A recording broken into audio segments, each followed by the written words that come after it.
Hey, what's going on, everybody? Welcome to another edition here of the Football Guys DFS Power Grid, all presented to you by RotoGrinders.com. We've got all four of us back together again. Of course, I'm Dan Bach. We got Devin Knotts, Tip and Pick, and Mr. Phil Alexander. For various reasons, we've missed shows over the last few weeks, but I'm happy to be with my guys back. And boy, we're setting up for just a nutty week here in not just daily fantasy football, but all fantasy football. COVID out there like crazy. We'll do our best to navigate you through it. It's Thursday night. Obviously, a lot will change until kickoff on Sunday, but we will do our best. Again, check us out, Football Guys and RotoGrinders. Thanks for checking us out on YouTube. Thumbs up and a comment would be a wonderful, wonderful thing. Let's bring in the fellas here and Tip and Pick. I'm going to start it with you. You feel, you seem like a little loose here today in the pregame show. How are you doing, my man?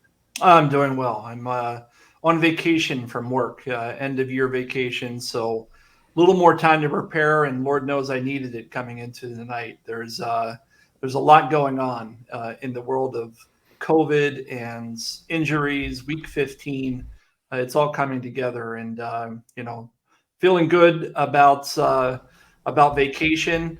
We'll see how I feel about DFS. It's been an interesting day of research. Devin, we don't get to really talk about the Browns because they play on Saturday, maybe.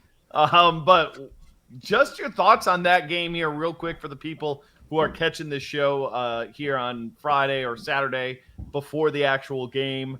You're the Browns fan. You're kind of plugged in over there, and just absolute madness, it seems. Yeah, it's crazy. So, I mean, realistically, this could be – it's going to get to a point where, like, maybe there ends up being value on taking some of these Browns players if you're playing on, like, a Saturday slate because so many people are just going to be off of them completely. I was joking before the show, but Nick Mullins might be their best quarterback on that roster. You know he's at least a gunslinger who's not afraid to throw it down the field. So maybe there's some value there. We've seen him with tight ends in the past, with him and George Kittle hook up for a couple times in San Francisco. So I'm cautiously optimistic. Everyone knows how much I hate Baker Mayfield. So let's jump into this. Okay. Real quick though, Vegas -4 right now. I'm not touching it yet because it's gonna keep going. The money's gonna keep coming in on Vegas. So you're waiting for the Browns That's to right, go up yeah. to go. Okay. I think it gets to 5.5, something like that. There should be a disclaimer here that Devin has touted Nick Mullins on this show before. I have, and it worked out. Yeah, he has. He definitely has. So, all right. Well, let's get to this week, John. The Vegas lines are kind of all over the map, but take us through highest total games and spots we need to have on our radar here as we up our prep. Yeah, we're at that time of the year where college football is largely over, at least regular season. Bowl games are starting, 44 of them, as I've heard. So we have Saturday games now, and we have two Saturday games, a Monday game, and a Thursday game. So even though we don't have bye weeks anymore, basically the same number of players in the player pool in this week 15, which I think is the first week of season-long playoffs, if I'm not mistaken. No 50-point games this week, not a single one. The highest Vegas total on the board on the main slate is the Seahawks going over to the Los Angeles Rams Stadium. Outside of that, you've got Arizona going to Detroit.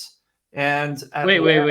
You had that backwards, right? The Seahawks can't possibly be the highest scoring team going to the Rams. I didn't say that. I said it was the highest scoring, the highest total. Well, just ignore everything. It's week 15, and I don't know what I'm talking about. Then I'm gonna mute myself. All right, we could run it back. Maybe I did say that. I don't know. I've had two glasses. We're not running it back, boys and girls. We're not running it back. You want to rewind it? You can do that yourself. Yeah, please do. And then give me a thumbs up. And then Atlanta going over to San Francisco. Kyle Shanahan payback game or narrative game, if you like. There isn't a whole lot to like on the top end this week. You've got Arizona. Kyler Murray looked pretty good in his return last week from injury. And he's going up against Detroit, and we'll talk about this in just a moment. Detroit's got some real issues with their secondary because of COVID, as does the Los Angeles Rams. So both Kyler Murray and Russ Wilson look good for that reason. And then outside of that, you've got Jimmy Garoppolo, maybe on the top end. The 49ers have a 27.8 implied team total against Atlanta. And the Cowboys and Bills are right there at about 27.5. As far as things go, it's very similar to last week. Not a whole lot of high-end teams scoring over 30 points, at least not from Vegas's perspective. That said, this is a really interesting week. Forget Vegas. With COVID, with injuries, with playoff situations, it's going to be a week where I think there's probably an edge to be had, but it's going to require some work, some diligence, and you're plugged into the right folks. Be sure to be reading articles, RotoGrinders, Footballguys. We'll keep you updated, and the later you're looking at those things, the better. Absolutely. I think the early morning shows are going to be of vital importance, and Saturday night stuff as well, because once we get that Friday injury report, we'll get a little bit more clarity, but some changes in the COVID protocol as well here. So I don't think we're going to have full clarity until we probably get inactives on Sunday morning. So be ready to pivot. Okay, we're going to jump in to the quarterback position. Phil, I'm going to get to you in just a minute, but we usually save GPPs for last, so I hope you're okay. That you haven't spoke, you're good. Okay, Devin, we're leading it off with you at the quarterback spot. One position that, I think, depending on how the injuries shake out, could be a spot where, might not be too hard to pay up for the top end guys. Yeah, but I don't know that I want to, just because there's going to be, it sort of depends on how the week plays out, but there's going to be some garbage players that are coming through, and I sort of want consistency, and I want guys that I know are going to have a role. And we'll talk about wide receivers in a minute, but there's at least one, maybe two top end guys that I want to play. So I'm starting with Tua Tagovailoa against the New York Jets at 5,700. A little bit nervous about Jalen Waddle and his status, but to get a guy against the Jets at 5,700, the Jets, we know that their secondary is pretty bad.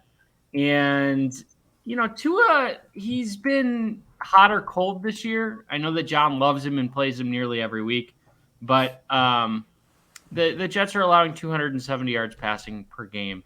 If I'm going up a little bit, John might like this one too. I don't know, but 6,500 Dak Prescott going up against the Giants.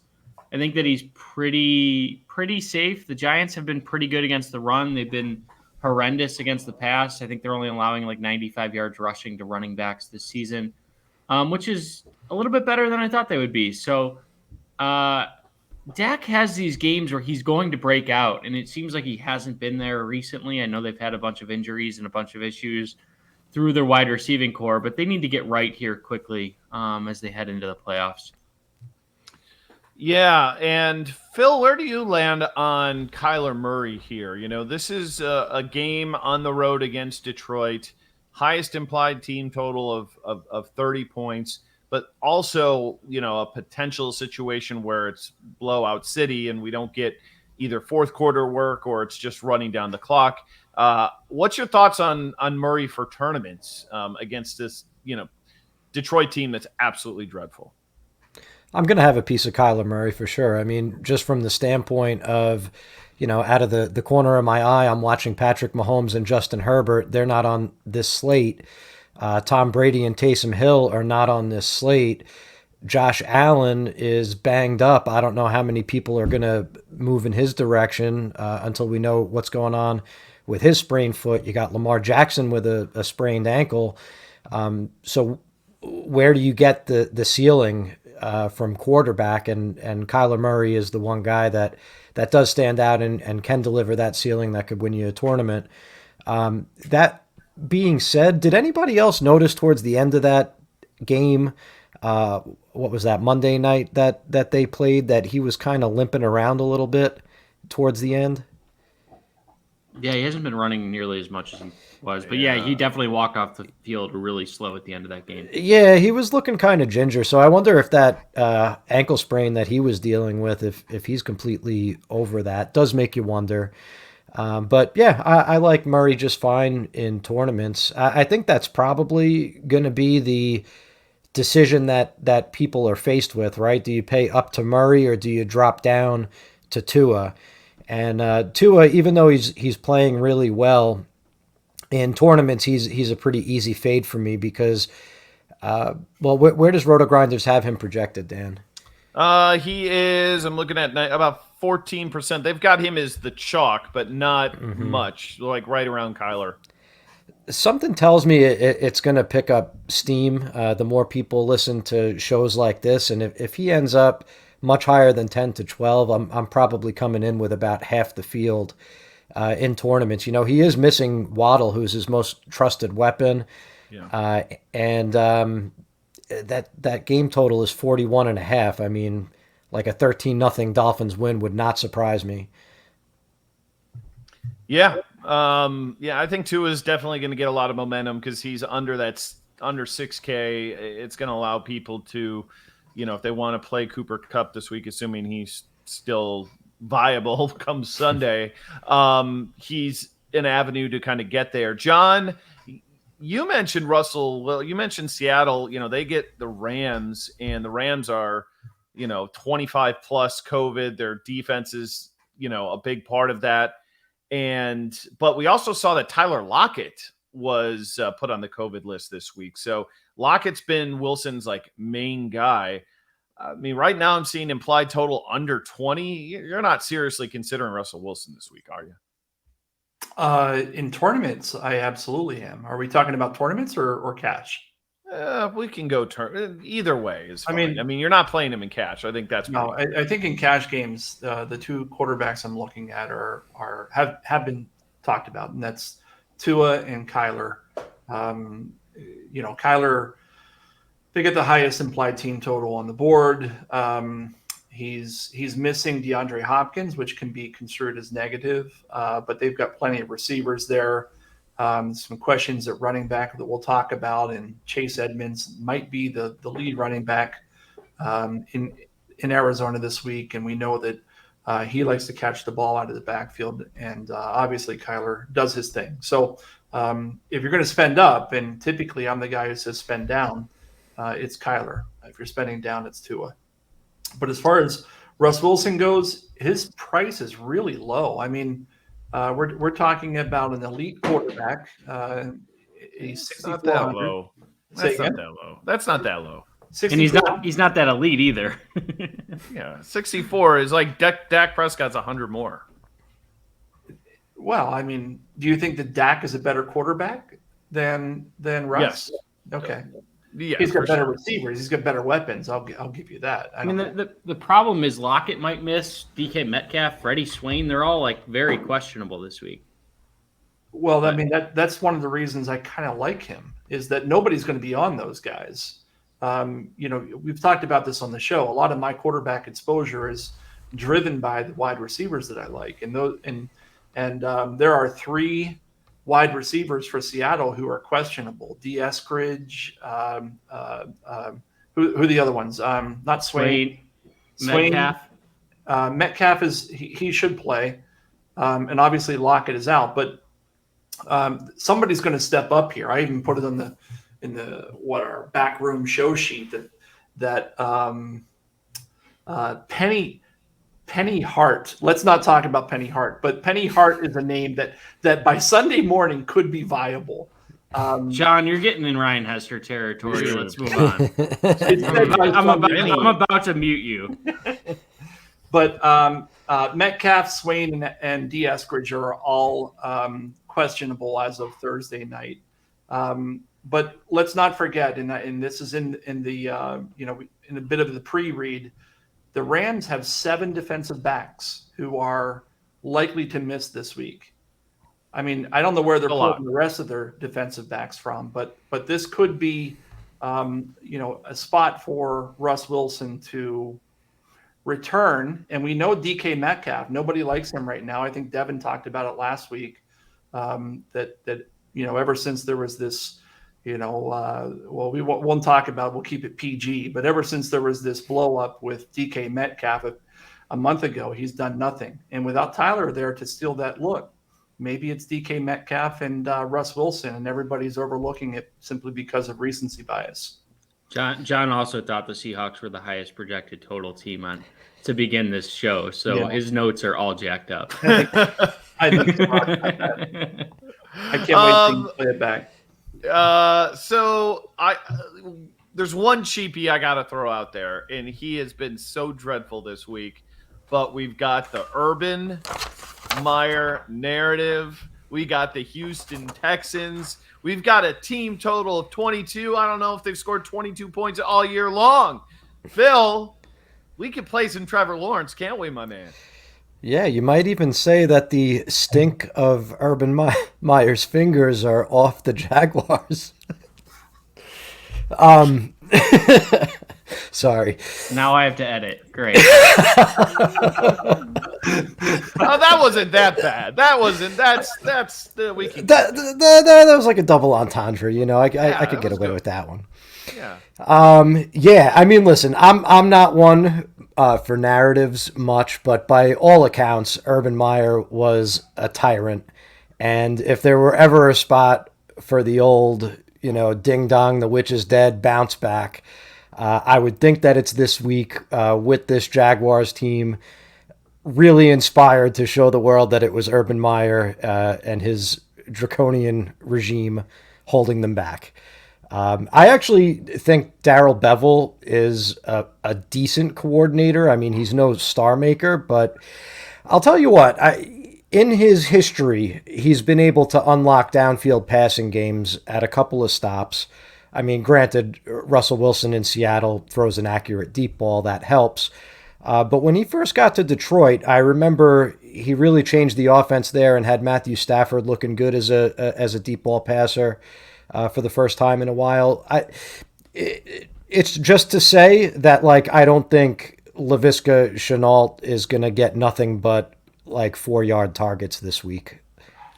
So here, as the resident Jags fan, let me run it through you. There's two things here to look at. First off, Meyer really didn't do anything. And I mean that, he didn't call plays.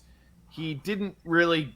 I don't think he did much of game planning. I don't think he did much of anything. He didn't at Ohio State either. Yeah, So I don't know him being gone is going to suddenly make them better. But on the flip side, I'll say this: I've never seen a team lose their coach and Vegas gives them more respect, because they were a 3-point favorite. Now they're up to 5-point favorites in this game. So the line is swinging heavily towards the Jags.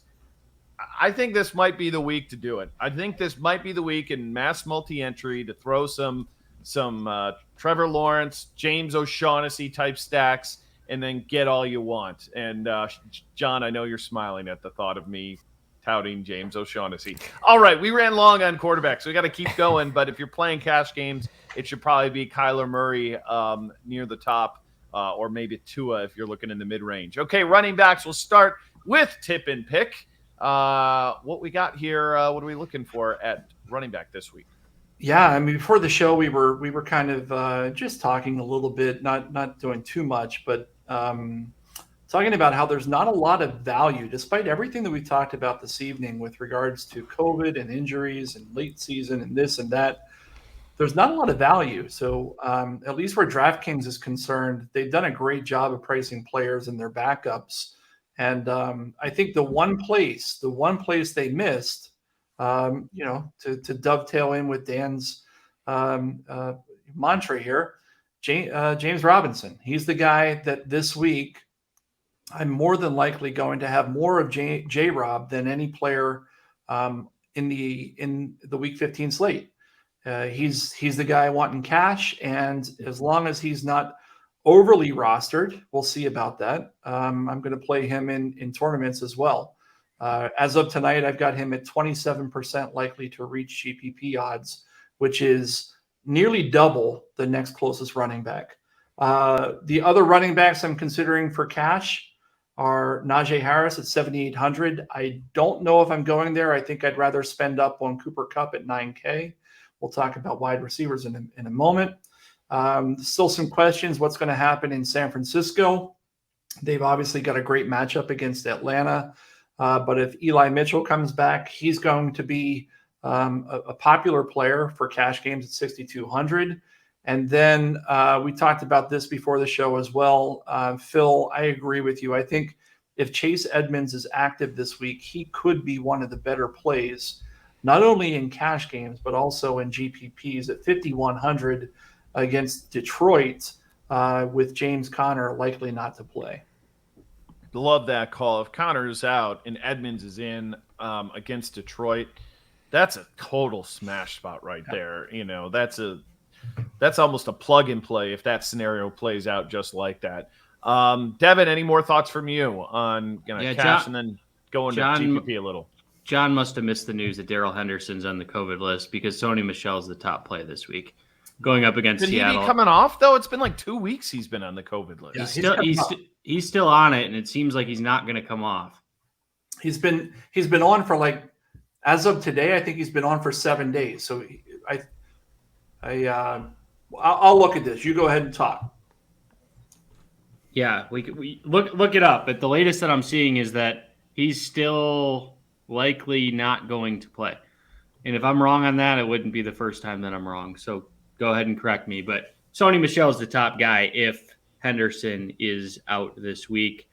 Without a doubt, I think he becomes mega chalk. Antonio Gibson is a guy that I'm looking at going up against Philadelphia. He's a guy that just continues to get volume. I know he didn't do much last week because the Washington football team got down really early and had some early turnovers. But going up against Philly, I want some volume, and then start whoever is playing for Arizona, whether that's Connor or Edmonds, or if they're both out, Eno Benjamin becomes one of the top plays this week in cash. We, again, Thursday night, so things change. We are currently projecting Henderson in and fairly chalky as well at like 18.5%. Again, I wouldn't put much stock in ownership projections here on a Thursday night, but at least our team thinks there's a pretty good chance he's going to play. So he was added to the COVID list on the 11th, which was effectively, by the time this show goes live, it'll be 6 days. So he needs 2 negative tests, and everywhere I've been seeing is projecting him to play. And I think even I could be wrong on that. I'm not going to quote that. I thought Gene was going to say he was playing, but I think that was because of injury. Football Guys has him as out right now. Okay. Whoa, Football Guys versus RotoGrinders. Who's going to win? We'll find out come Sunday morning. We know absolutely nothing at this point. We know absolutely nothing. So, I think they're both good plays, but real quick, does Dr. Gene Bramwell, does he have infectious disease doctor knowledge as well? Like, can we rely on him on COVID timelines, John? This guy is brilliant. So yes, we can. Certainly more than any of us except John. So yeah, he knows his stuff.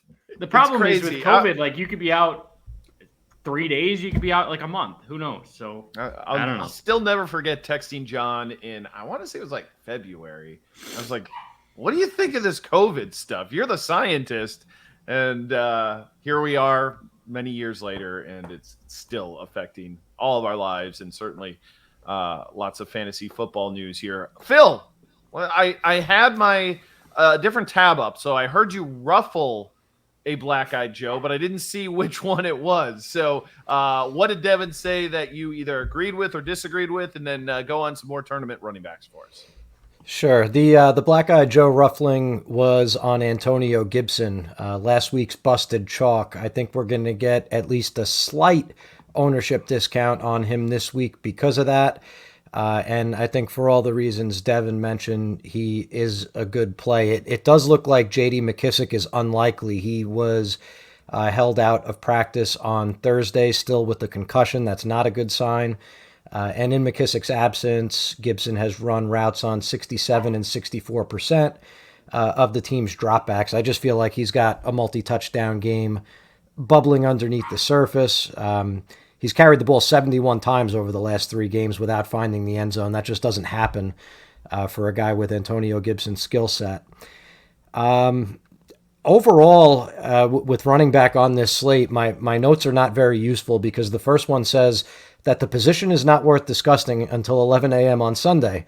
And while that may be true, I know that it doesn't do the good folks out there a whole lot of good, but we've talked about it. Myles Gaskin is on the COVID list. Elijah Mitchell with a concussion. We don't know what's happening in Arizona.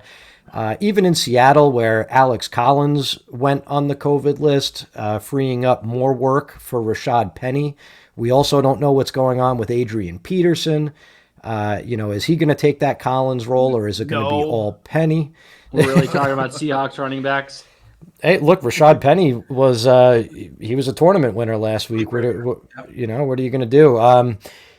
Javonte Williams has a knee injury. Aaron Jones has a knee injury. We don't know what's going on with Darrell Henderson. I mean, this position is completely in flux. I really don't have much more to say about it than that, besides what's obvious to me is Gibson is a good play and James Robinson is a good play as of Thursday. Okay, I'm going to ask, let's go to John with this one. So I'm going to ask you a question. Who is the worst rush defense in professional football? Oh, I mean, off the top of your head, like who do you think is the worst, one of the worst? It's if you don't want to obvious. answer, who is it, Devin? New York Jets. The New York Jets. That's exactly right. And we're in a situation here with Miami where they really don't have a single running back on its current roster. Like it conceivably could be Duke Johnson week, boys and girls. It could be Duke Johnson week. Dan, you're going to get muted now. Well, he's on the list, Dan. He's on the list. No. I'm just, no. I mean, everybody versus the Jets does well. And if there's nobody else, why can't we play Duke Johnson this week? Or whomever that person is. If it's not, maybe it's Patrick Laird. No, we're not going to do that gimmick again. Jared Dokes. There's some talk, Jared Dokes. I mean, I'm just saying it's the worst rush defense out there. So from a matchup perspective, whoever's that number one is going to have opportunity. 4th or 5th running back on the Miami Dolphins, you're a very, very bad running back. I've seen this guy get so many chances in Cleveland as like the number one guy, and he would always have like 8 or 9 carries. They never increased his workload. Duke Johnson is an absolute no for me. All right, can we? Go ahead, John. It's debatable. I don't know. I'm gonna switch the topic from Duke Johnson. Yeah. By the way, real quick, this is what we have on. Just real quick on Miami. This is their running backs on DraftKings. This is quite the sign. COVID-19 next to Gaskin, Lindsey, Ahmed, IR next to Laird and Brown, and Dokes has an out next to him. That's what you got. You got 6 running backs with red squares, and then Duke Johnson. And I mean, Dan, to be fair to you, they've got the 5th highest implied team total on the Vegas value chart this week. So without Jalen Waddle, maybe Devin, maybe he's wrong. I don't know. But now we can move on. He's uber cheap at 4,000. We don't have 3K crappers at the running back position. That's as cheap as they get. I don't hate the call. He was on the list, so I'm in support of him in GPPs as a flyer. The guy I want to talk about is if Lamar Jackson is inactive, can we trust Devonta Freeman at 5,500 after a decent week? Trust is not in cash games, in GPPs. I'm not sure if he has the ceiling. So you got Murray he still, actually, right? Yeah, but he's been seeing like 90% of the touches in that backfield. He's pretty much taken over. It popped when I first looked at the slate. I said, that's a pretty good price on Devonta Freeman. I just don't see it happening once all these other situations shake out, because they just seem better than Devonta Freeman against the Packers. Phil, but over the past, so I'm going to give my reason so nobody thinks I'm crazy. Over the past month, so 4 weeks, Devonta Freeman, 22 touches, 17 touches, 19 and 18. And he's 5,500 against Green Bay. Green Bay has been getting throttled through the ground for some time now, a couple years now. And he's had this is more of a DK specific take, but he's had 5 or more catches in 3 of the past 4 weeks. So I don't hate it with if Lamar is inactive, I think he's viable. I think if Lamar is active, maybe that changes things. Famous last words of a DFS player. I don't hate it. Well, on this week, there's nothing you love. Who do you love this week? Give me one guy you love this week. Cooper Kupp. Let's move on. Oh, okay, we'll talk about it next. Real quick, any interest in the Denver running backs? I know there's 2 of them, which kind of sucks, but they're both just like getting ridiculous volume. They've kind of moved to this like, okay, we're gonna run it. Like that's gonna be what we do. We've got Gordon, we've got Javonte. They're both relatively cheap, but I'm guessing no interest there because you've got 2 of them there. No practice as of Thursday for Javonte, so that's another one of those emerging situations to watch. It's really he's out. Melvin Gordon's a great play. Oh yeah, yeah. If one of them's inactive, then the other is a great play. The issue there is I mean, the last 2 weeks or the last 3 weeks since the break, you had a blowout win against the Chargers where one had 18 touches, the other had 17. Then you had a complete one of them playing who had 29 to the point that Phil's making 29 touches because the other one didn't play. And then last week they blew out the Lions, who were just outclassed, and they each had 16 or more touches. So unless that happens, because this week they're playing Cincinnati in a game that is supposed to be fairly low scoring at 44 points, I don't know that you can get behind them.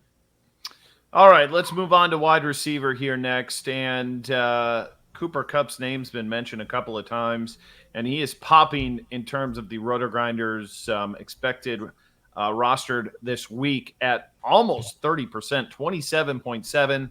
I think he'll probably get up to 30, very likely. Certainly in any sort of single entry or limited entry field, he'll probably be way over that number. John, is he just the stone cold lock in cash games that we got to play him? In cash, yeah, but in GPPs, I think I'm fading if he gets much above 27%. I think that you got to fade him this week. Phil's wrong. He's already saying sorry by virtue of his shirt. You can see it. I thought about this earlier. Here's what's going to happen, guys. We're going to get a lot of value opening up into the weekend. And that 30% that you just talked about, Dan, I think it's going to approach 40%. And no player at $9,000 should be 40%, period. And I'm likely going to be under Cooper Kupp in GPPs. In cash games, absolutely lock him in because you're going to get all the value you want elsewhere. But there's a very real possibility this guy doesn't return 30 points. And if he doesn't return 30, then he's not worth it. And hand it over to Phil to tell me why I'm wrong on that. Well, because he's gone over 25 in 70% of his games this season. And if he comes in between 30 and 40%, that's double his roster number. I mean, look, the goal of the game in GPPs, it remains the same as in cash games. You want to outscore your opponents. Kupp should be 10,000. I don't know why he's not. No, I'm surprised. I'm surprised he's not higher too. I thought he should be higher. Yeah, he should be higher, and people would still play him. That's why he should be higher. There's also no Odell Beckham this week, presumably, assuming he can't make it back. Like you said, the game's got the highest over/under on the slate. I mean, why isn't he going to get 15 targets and do Cooper Kupp things all over the Seahawks? Yeah, that's the thing. Like, I just think the volume on DraftKings in particular just makes him a can't miss. I mean, it's like his floor is so high, even for tournaments. on this week, like I don't have a problem if there's lots of ways for us to go to play Cooper Kupp even in tournaments, because I think there's definitely ways to get unique this week. So here's a key question before we do anything else. At what point is Cooper Kupp a bad play in terms of ownership? I think it's not him individually. I think it's like how much other chalk do you have? If you're playing Kyler Murray or Tua with Cooper Kupp, I probably wouldn't be as interested in it. But if you're playing like Trevor Lawrence at like 2% ownership, who cares if you've got a 35 or 40% Cooper Kupp? Doesn't really matter. I think it's all about total ownership. And in this week in particular, there's not like 5 strong chalk that I feel like, okay, you got to play these groups of guys. If there was, I'd more agree with you. He's really the only guy that we've got right now. And that's probably going to change a little bit. You could make a case for Davante Adams.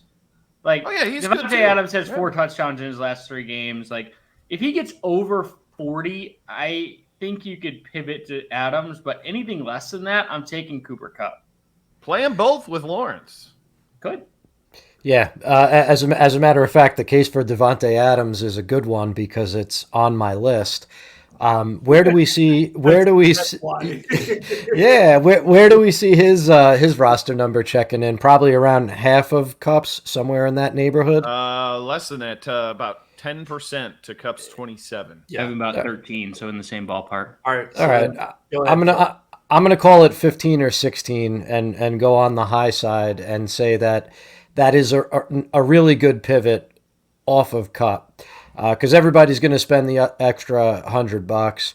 Adams hasn't reached his ceiling quite as frequently as Kupp, but he is coming in hot. 233-point plus games in his last 3, and that matchup against the Ravens is sneaky good, and I don't think the public perceives it that way.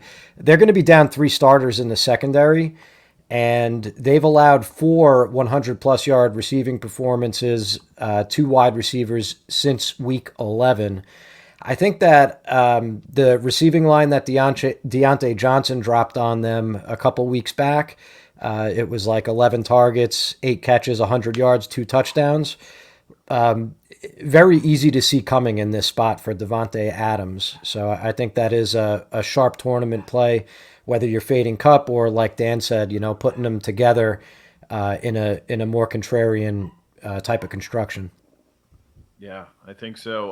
Debo, I mean, this guy, Devin, he's kind of morphed into this hybrid role, and it's crazy because you look at his game logs here, and the last, few games, he's been 1 single reception, but 8, 6, and 8 in the carries department, and obviously the touchdown variance has been incredible for him here with 5 in the last 4 games. He gets a tasty matchup here. Atlanta's bad.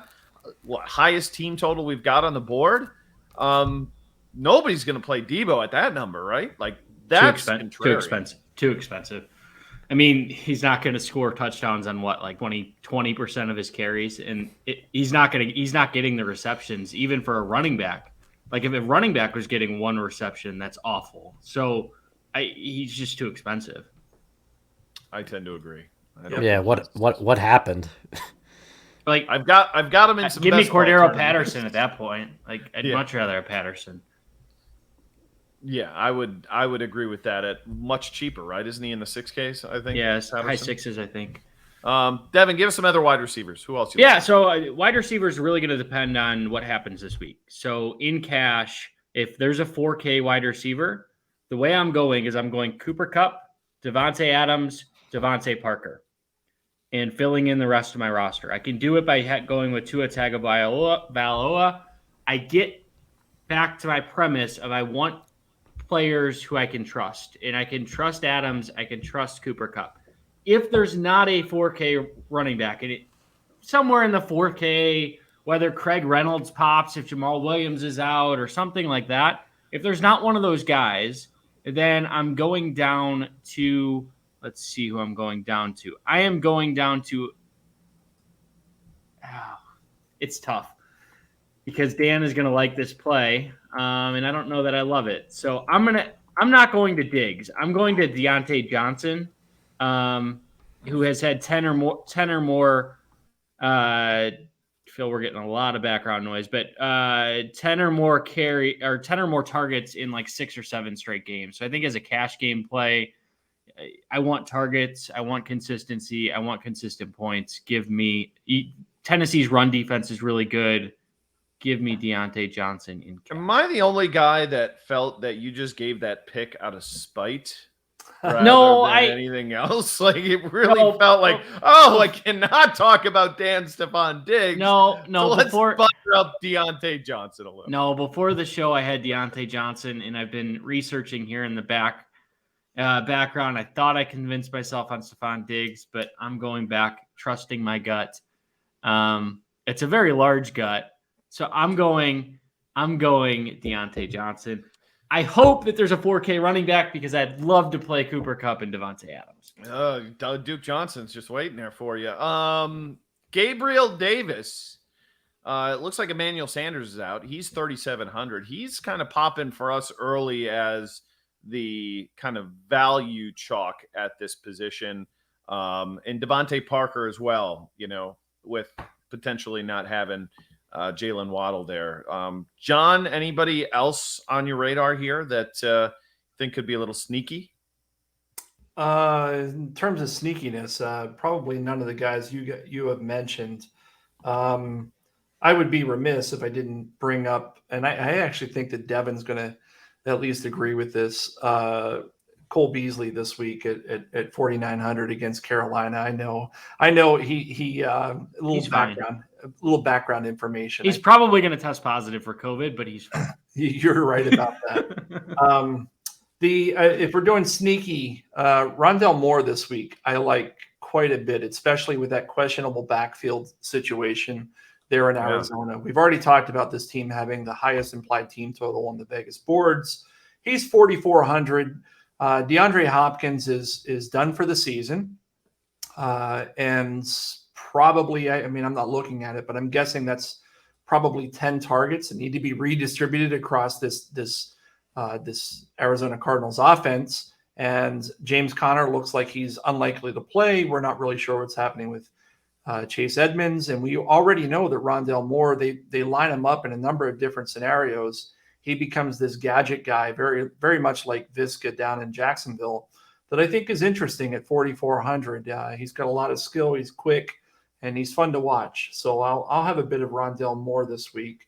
And Devontae Parker. I know we brought him up, but I want to underscore what a great play he is this week. When I talked in the previous segment about James Robinson being one of my highest roster players this week, without question, my highest roster player this week is going to be Devontae Parker. I may end up with something like 60% in GPPs. So he's the best player on the board, full stop. Real quick, Phil, before we move to tight ends, if you were going to stack a Jacksonville wide receiver with our boy Trevor Lawrence, who's your choice? That's a tough question because I actually like them all a little bit. So maybe that means that I'll be looking to double stack them and just go, full oh my God. Pants off Trevor Lawrence lineups. And spend like 4K under the cap because... Well, listen, the guy that I called out last week, Laquan Treadwell, continues to come through in a solid floor type of sense. I do think that he's running enough routes and he's involved enough in the offense that he could get it done again. And Marvin Jones actually projects pretty well also. So I like both of those guys. Just real quick, some other names that I had jotted down for GPPs. I think DJ Moore is going to go overlooked because nobody wants a piece of the Cam Newton passing game on the road in Buffalo. But they are without Tre'Davious White in their defensive backfield. Tom Brady, even though he's Tom Brady and not Cam Newton, had no problem carving them up last week. And DJ Moore in the 3 games since Newton took over, target shares of 26%, 32%, 29%, and leads the team in air yards. I think he'll finally not be popular this week, so I do want to play him. T. Higgins, what does T. Higgins have to do to get on people's radars? It was really weird. Like, everyone was playing him while he was putting up like 6-catch, 50-yard receiving games. And over the last 3, since he's gone 6 for 114, 9 for 138, and 5 for 114, nobody's playing him anymore. I don't know. He's the hottest wide receiver in the league this side of Kupp and Adams, and I wouldn't be shocked to see him go sub 10% in tournaments. He's the FanDuel chalk. FanDuel refuses to bring his price over 7K. It's an absolute disgrace to pricing. His price has gone up on DraftKings, though. I liked him. I loved him. You just said an absolute disgrace to pricing in the most serious tone. It's true. All right, let's get on to tight ends here, which is there's not much here. We'll see about Kittle. We got a questionable tag. He did practice, so maybe a good chance that he will play. And he's been just a target monster, 12 and 15 each of the last 2 weeks, but the salaries are all the way up to 7,500, but a good matchup there versus Atlanta. John, there's plenty of guys in this middle tier, and I haven't looked yet, but Mike Gesicki, if all these guys are out, might be a really, really good play this week at 5K. Well, you just saw the yellow black-eyed Joe. He's the best play at this position this week. For cash games, he's the only guy I'm considering. There are other guys who are in that neighborhood, but given what we've talked about already about Jalen Waddle being out and Miami being 10 points favorites over the Jets, it's Gesicki, and it's nobody else. I mean, if you want to go lower, Gerald Everett and Tyler Higbee come out high on the model, and those are guys that I have marked as GPP plays because they're going to be less popular. But those are the guys I like. This isn't a position that you really want to get behind this week, as you've already noted, Dan. George Kittle is expensive. He's 7,500 on a week that we'll see what happens with the Niners. There's some questions in the backfield there, and he's going to be extremely popular. Dallas Goedert is going to be popular. Goddard, excuse me. It wouldn't be a show without me mispronouncing somebody's name. Goddard's going to be popular as well, and I think he's a fade for tournaments. But there are a handful of guys tonight that I like, and I've talked about them: Gesicki, Everett, Higbee, and it wouldn't be a show without me mentioning somebody Dan's already talked about, and that's James O'Shaughnessy. I thought for sure we were getting a John throwback with CJ Uzama. Nope, you didn't get him, and he's disappointing. Yep. Phil, you like Kittle at all this week? I mean, what do we take out of these last 2 weeks? I mean, that was just crazy volume. I mean, if he does that, 7,500, we're happy to pay it. But were those outliers, or is this a direction that we can expect San Francisco to continue? I don't think it was an outlier necessarily, because George Kittle is like a Hall of Fame level talent at tight end. So these types of games are going to come. Is it going to all be funneled his way at the expense of Deebo Samuel long term? I don't know. I mean, he can't sustain what he's been doing, and he's equivalent in price to the wide receiver 5. So my gut reaction was he's too expensive, especially with some of the other value that's on the board. I do think from a tournament roster construction standpoint, paying up at tight end to anyone besides Kittle will probably get you to a different looking lineup than everyone else. And, even though they're not the best point per dollar plays, Mark Andrews has a ceiling. Zach Ertz has a ceiling against Detroit. Wouldn't be the power grid if I didn't talk about Kyle Pitts, who has a theoretical ceiling, at least. In what year? My top play at the position, though, is Tyler. Well, it is Mike Gesicki since the Jalen Waddle news, but before that, it was Tyler Higbee. Again, presumably with Beckham sidelined, you could see a a spot where he's in the number 2 chair behind Cooper Kupp. He hasn't had much of a ceiling this year, but he's been steady. He's involved in that offense, and there is upside this week with the opponent being the Seahawks. They've allowed 76% more PPR fantasy points to opposing tight ends than league average over the last 5 weeks. One of Kittle's huge games came against them. Zach Ertz put up 2 touchdowns and 8 catches for 88 yards. Last week, a guy who was in my article, cheap plug, what's it called? GPP domination on Football Guys. Brevin Jordan appeared in that article. He went for 7 targets, 4 catches, 26 yards, and a touchdown. By the way, I think he could probably do that again against Jacksonville if you want to go dumpster diving. But I think Higbee's in a really good spot. You might as well play him with your Jacksonville double stack while you're at it, right? Let's just there you go, run it back, baby. Devin, final thoughts on tight end? Yeah, the best play this week is Gerald Everett. We talked about the wide receivers in Seattle. I think a large number of these guys are not going to play. They have nothing to play for. I think it's going to be 3,500. Gerald Everett getting these short dump-off passes as Russell Wilson tries to move the ball down the field. I don't think he's going to be very chalky either. So, good spot for you. Should be interesting to see how this week plays out. Again, a lot of information we're still waiting on. Team defense, Detroit, they're so bad. Like, we should just play Arizona, right? I know it's 4K. Nobody likes to spend up, but Detroit is so bad. You take Hawkinson out of the mix, of course, now for the season. Give me Arizona. You can afford them this week. There's going to be plenty of value. I guess the question is, you're on some point. You're right, Dan.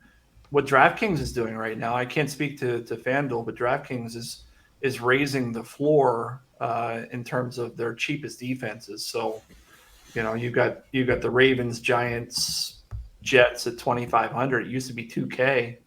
I miss the days of Draft Street where you get a defense for like $18.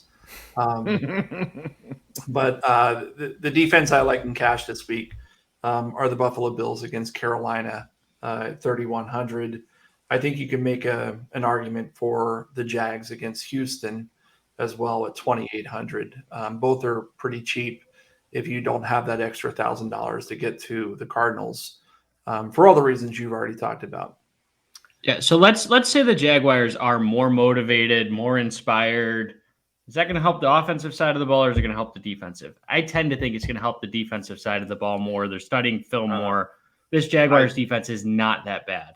Totally disagree. I think that's why I think they're pretty good. Like, I think that there's not that much room for that defense to get better. I mean, they only allowed I think Trevor Lawrence is week. Pretty bad. Well, at least there's a chance he could be good. Seriously. We're hoping it's going to happen. I think the Jags D is a good play, but I just don't know that I agree with that take that there's much improvement off of this. I just don't know how much better you can get with Marvin Jones, Laquan Treadwell, and Laviska Shenault. Like, all against three of these Houston, guys they're so bad. They're so bad.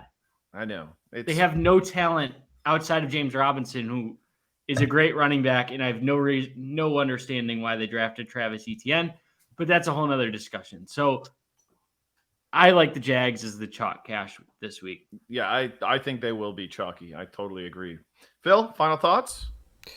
Yeah, I have no understanding why I drafted Travis Etienne on like 25% of my best ball teams. But defenses for tournaments, I like the Eagles. They're coming off a bye week, and they are playing the Washington football team, who was just completely dismissed by Dallas last week on that defense's way to a huge game. Heineke is banged up. Allen, I think, is out, so who knows what happens there. And then every week in GPPs, I like the Bengals, and I like them again this week against Teddy Bridgewater and the Denver Broncos.